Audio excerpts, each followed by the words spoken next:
हमारा रघुवंशी समाज खेती किसानी से जुड़ा हुआ गांव देहात में रहने वाला एक समाज रहा है। हमेशा से ही हम जमींदार लोग रहे हैं और अधिकतर हमारे समाज के रघुवंश समाज के जो लोग हैं वो ग्रामीण क्षेत्रों में वास करते हैं और जो शहरों में आ गए हैं वो भी कहीं ना कहीं किसी ग्रामीण क्षेत्र से बिलोंग करते हैं और गांव से आते हैं।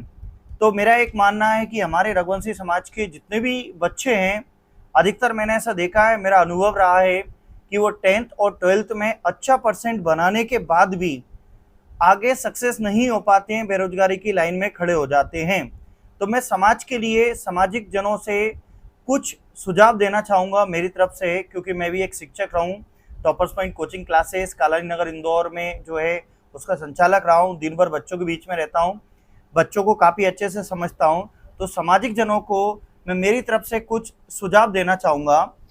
तो क्योंकि रघुवंशी समाज आज शिक्षा के क्षेत्र में आगे बढ़ेगा तभी हमारा समाज कुछ आगे उन्नति करेगा और कर भी रहा है। पर ग्रामीण बिलोंग जो कर रहे हैं, गांव में जो लोग रह रहे हैं, उनके लिए मैं कुछ सुझाव देना चाहूँगा।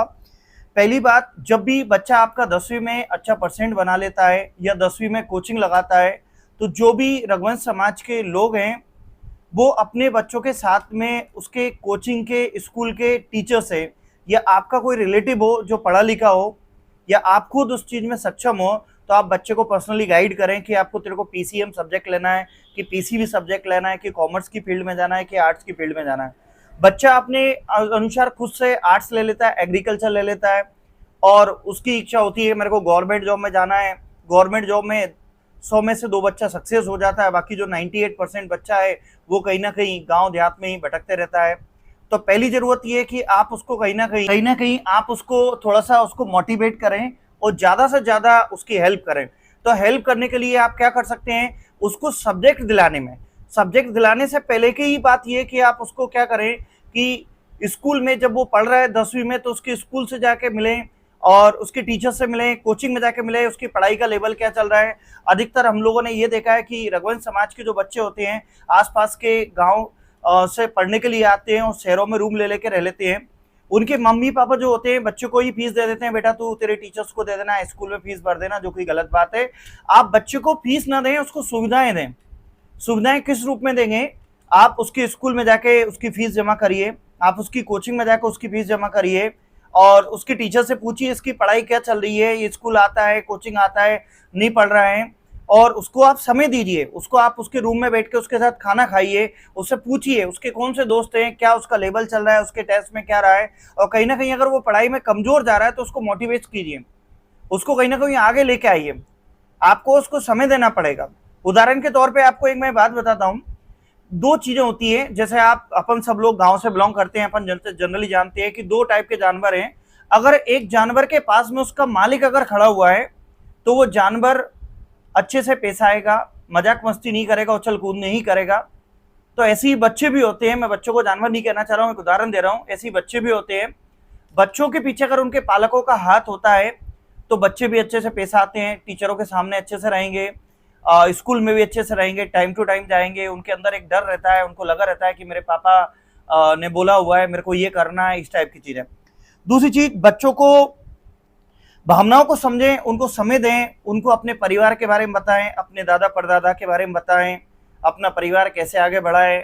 उनको अनावश्यक के टेंशन ना दें। जनरली अपन सभी गांव देहात से जुड़े हुए, किसान परिवार से जुड़े हुए लोग हैं, तो उनको ऐसी टेंशन ना दें कि इस बार भाई खेती नहीं हुई है, पैसा नहीं है, ये नहीं है, वो नहीं है। एक तरफ तो आप मेरी बात को बुरा मत मानिएगा, जहां आप बोलते हैं कि इस बार खेती नहीं हुई है, ये नहीं हुआ है, वो नहीं हुआ है, जब दहेज देने की बात आती है, शादी ब्याह आते हैं, तो आप तो बड़ी शान से करते हो। जब बच्चों की पढ़ाई की बात आती है तो 10-10 हजार रुपए के लिए भी सोचने लगते हो, तो ये गलत बात है। आप क्योंकि सामाजिक एक आपके ऊपर दबाव है, इसलिए आप शादी ब्याह, भंडारे, इनमें काफी अच्छा खर्च करते हैं। लेकिन वहीं आपकी जो पढ़ाई है समाज की, तो बच्चे के लिए पढ़ाई के लिए आप उसके लिए भी कहीं ना कहीं पैसे खर्च करें। उसको मोबाइल दे रहे हैं तो उसको देखें कि भाई मोबाइल में से कैसे क्या पढ़ना है। उसको शिक्षा की जो भी जरूरत की सुविधा है वो उसको मुहैया कराएं और ज़्यादा से ज़्यादा बच्चे पे ध्यान दें कि वो ज़्यादा से ज़्यादा पढ़ाई कर पाए। और कुछ भी अगर आपको जरूरत लगती है कि कैसे क्या कर रहा है, जनरली हमारे गांव से ही हम कई ऐसे बच्चे हैं जो बेचारे नवोदय विद्यालय से पढ़े हुए थे, आज उन्हें एग्रीकल्चर सब्जेक्ट लिया, आर्ट्स सब्जेक्ट लिया, गवर्नमेंट जॉब नहीं लगी, तो वो बेचारे वहीं दल दल भटक रहे हैं। आज अगर वो कहीं पीसीएम सब्जेक्ट ले लेते तो कहीं ना कहीं कुछ अच्छे जॉब कर रहे होते, कुछ प्राइवेट जॉब कर रहे होते, दोनों जॉब को लेके चल रहे हैं। और लड़कियों की शिक्षा पर भी ध्यान दें। कई बार ऐसा देखा जाता है कि अपने समाज में, ग्रामीण क्षेत्रों में लड़कियों को 10वीं के बाद ना कोचिंग पहुंचाया जाता है, ना उनको सुविधाएं मुहैया कराई जाती हैं। आप मत पहुंचाइए कोचिंग, लेकिन आजकल ऑनलाइन जमाना है, आप उसको ऑनलाइन की शिक्षा अवेलेबल कराइए, कहीं ना कहीं उसको आगे बढ़ाइए और उसको डिग्रियां कराइए, तो इससे आगे आने वाले टाइम में कहीं बच्चा कुछ अच्छा कर पाएगा। कई बार मैं सामाजिक बंधुओं से मिलता हूं तो मैं इनसे पूछता हूं कि आपका बच्चा कौन सी क्लास में है, तो बोलते हैं मुझे पता नहीं है, क्या कर रहा हो मुझे पता नहीं है। मैं पूछता हूँ क्या कर रहा है, मुझे पता नहीं है, कौन के कॉलेज में जाते, कहाँ कोचिंग में जाते। तो भैया काय पता नहीं है तुम्हें, अब तुमरो मोड़ा है, तुमरो मोड़ा जब पड़ेगो तभी तो आगे बढ़ेगो। तो मोड़ा पे ध्यान रखो, जरूरी है। वो क्या कर रहा है, कहाँ नहीं कर रहा हो, कहाँ कोचिंग जा रहा हो, काय की कोचिंग जा रहा है, कौन के सिंगर रह रहा है, कौन के सिंगर फिर रहा है। तुमने भाई 5,000 रुपये दे दे, माने कोचिंग वाले टीचर कितने रुपये दे दो, जो सब तो तुम्हें रखना पड़ेगा। तो ये सब चीजों का बात का ध्यान रखना पड़ेगा। और हो सकता है मेरी बात किसी को दिल में चुभ भी रही हो, पर समाज को हित में अपने को आज सामाजिक बच्चों को, अपन को धन संपदा, पैसा कमा के खेती किसानी या बहुत ज्यादा जमीन ज्यादा जोड़ के नहीं देना, उनको इस योग्य बनाना है जिसके कारण वो जो आपके पास धन संपदा है उसको आगे बढ़ाते रहें। योग्य बनाने के लिए पैसा नहीं लगता है, बच्चे का हुनर लगता है। बच्चे को कुछ अच्छे से ध्यान दे। केवल समाज में एक ही प्रचलन चला हुआ है कि समाज, रघुवंशी समाज का बच्चा अगर सरकारी मास्टर बन जाए, पुलिस में चलो जाए, पटवारी बन जाए तो हमारा मोड़ा सबका चुकर लेगो। भाई पढ़ाई के मामले में सिर्फ और सिर्फ पटवारी, पुलिस या मास्टर से ही सब कुछ नहीं है। आज बिजनेस की दुनिया भी कितनी बड़ी है, बिजनेस में भी कर सकता है, प्राइवेट जॉब में भी जा सकता है। और भेड़ चाल नहीं चले कि भाई उसने सॉफ्टवेयर इंजीनियर कर लिया तो मैं भी सॉफ्टवेयर इंजीनियर करूंगा। आप समाज के लोगों के पास जाइए, उनसे बैठिए, बात करिए, अपने बच्चे पे ध्यान दीजिए, उसकी क्या गतिविधियां चल रही हैं, उसकी पढ़ाई क्या चल रही है, ये सब चीजें देखने जरूरी है। आज मैं खुद इंदौर शहर में रहता हूँ, यहाँ देखा जाता है रघुवंशी समाज के कई जो बच्चे हैं जो रायसेन, छिंदवाड़ा, बैतूल, गुना, अशोकनगर, सीपरी से आते हैं, जो यहीं पे घूमते फिरते रहते हैं, पढ़ाई लिखाई करने के मतलब मात्र 10,000 में से 10 बच्चे पढ़ रहे होंगे, ये रेशियो रहता है।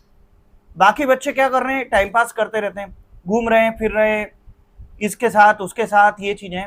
तो उनके ऊपर उनके जो पेरेंट्स आते हैं, कभी इंदौर शहर में हॉस्पिटल में भी आते हैं, तो मैं उनसे बोलता हूँ कि आप अपने बच्चे के रूम पे गए थे क्या, उसने कोचिंग क्या करी, नहीं, बोले मेरे पास टाइम नहीं है। तो भाई क्यों नहीं है आपके पास टाइम, आप बच्चे के पास जाइए ना, उसको देखिए कि कौन सी कोचिंग में वो पढ़ाई कर रहा है, कौन से स्कूल में पढ़ाई कर रहा है, कौन सी बुक्स हैं उसके पास, हॉस्टल में रह रहा है, रूम में रह रहा है। तो ये आपको समय देना पड़ेगा। आप अपने बच्चों के लिए थोड़ा समय निकालिए, अपने बीच में और बच्चों के बीच में थोड़ा गैप रखिए। अधिकतर देखा जाता है समाज में, अपने जो गांव देहात में बिलोंग करते हैं, क्योंकि देखो मेरा गहरा अनुभव है, मैं भी ग्राम रिजौदा से बिलोंग करता हूं। अधिकतर देखा जाता है जो दोस्त बड़े भाई के होते हैं वही छोटे भाई के होते हैं, वही पापा के दोस्त होते हैं, तो उनके बीच में कोई गैप ही नहीं होता है। तो बच्चा एक अनकंफर्टेबल फील करता है, उसको लगने लगता है मेरे पापा तो ऐसे ही हैं, मैं क्या है। तो उसको फील कराइए कि आप भी अपनी जिंदगी में कुछ करा है, आपने, आप भी कुछ करके दिखाया है आपने उसको। तो आप फील करके दिखाइए कि आप भी समाज में, आपकी कुछ एक रिस्पेक्ट है, आपने कुछ किया हुआ है। तो उस बच्चे को जब फील होगा तो उसको आगे लेके आइए। और दूसरे टाइप के एक और समाज में जो लोग हैं जिनके पास बहुत ज्यादा धन संपदा है, उनका एक और मानना है हमारे पास तो बहुत पैसा है, हम बच्चे के लिए क्या करेंगे। नहीं, बिल्कुल आप भी बच्चे पे ध्यान दीजिए, पढ़ाई कराइए, उसका इतना योग्य बनाइए, मत कराना उसको जॉब, लेकिन उसको इतना सक्षम बना दीजिए कि आने वाले टाइम में वो आपके जो मैनेज है, आपका जो धन संपदा है, खेती किसानी है, उसको अच्छे से कर पाए और अपने बच्चों को आप उसमें ज्यादा से ज्यादा जोड़ के रखें। हो सकता है कि मेरे जो विचार हैं कहीं ना कहीं आपको थोड़े से दिल में चुभ रहे हों, पर हकीकत जो है वो समाज में यही है कि बच्चों को 10वीं 12वीं के बाद में 100 में से 1-2 बच्चा जो होता है वो सक्सेस होता है। और अभी ये दिखने लगा है, 10 साल 15 साल पहले ये चीजें दिखती भी नहीं थी, अभी अभी दिखने लगी है। चाहे सोशल मीडिया के कारण दिख रही हो या फिर समाज आगे बढ़ रहा है उसके कारण दिख रही हो, पर अभी समाज आगे बढ़ रहा है और समाज में सुधार हो रहा है। तो जो गांव शहर से बच्चे आ रहे हैं, क्यों ना क्यों उनके पेरेंट्स उन पे बच्चों पे ध्यान रखें और कहीं ना कहीं आप उसमें मदद लें। और इस काम में आपको अगर मेरी जरूरत लगती है तो मैं भी एक शिक्षक हूँ, पिछले 18 साल से काफी गहराई से मेरा अनुभव रहा है बच्चों के बीच में, और बहुत मैंने घाट घाट का पानी पिया है शिक्षा के क्षेत्र में, गरीबी से लेकर अमीरी से लेकर सब चीज देखी है, हर टाइप के बच्चे को मैंने सुधारा हुआ है। मेरी कहीं भी जरूरत आप लगती है तो आप गूगल पे सर्च करें, toppers point coaching classes, Indore में आते हैं तो आप मेरे से मिलें, या मेरे से कांटेक्ट करें। अगर इवनिंग में कांटेक्ट करेंगे तो मैं आपकी हर संभव मदद करूंगा और समाज के हित में जो भी काम है आपके लिए किया जाएगा। जय श्री राम।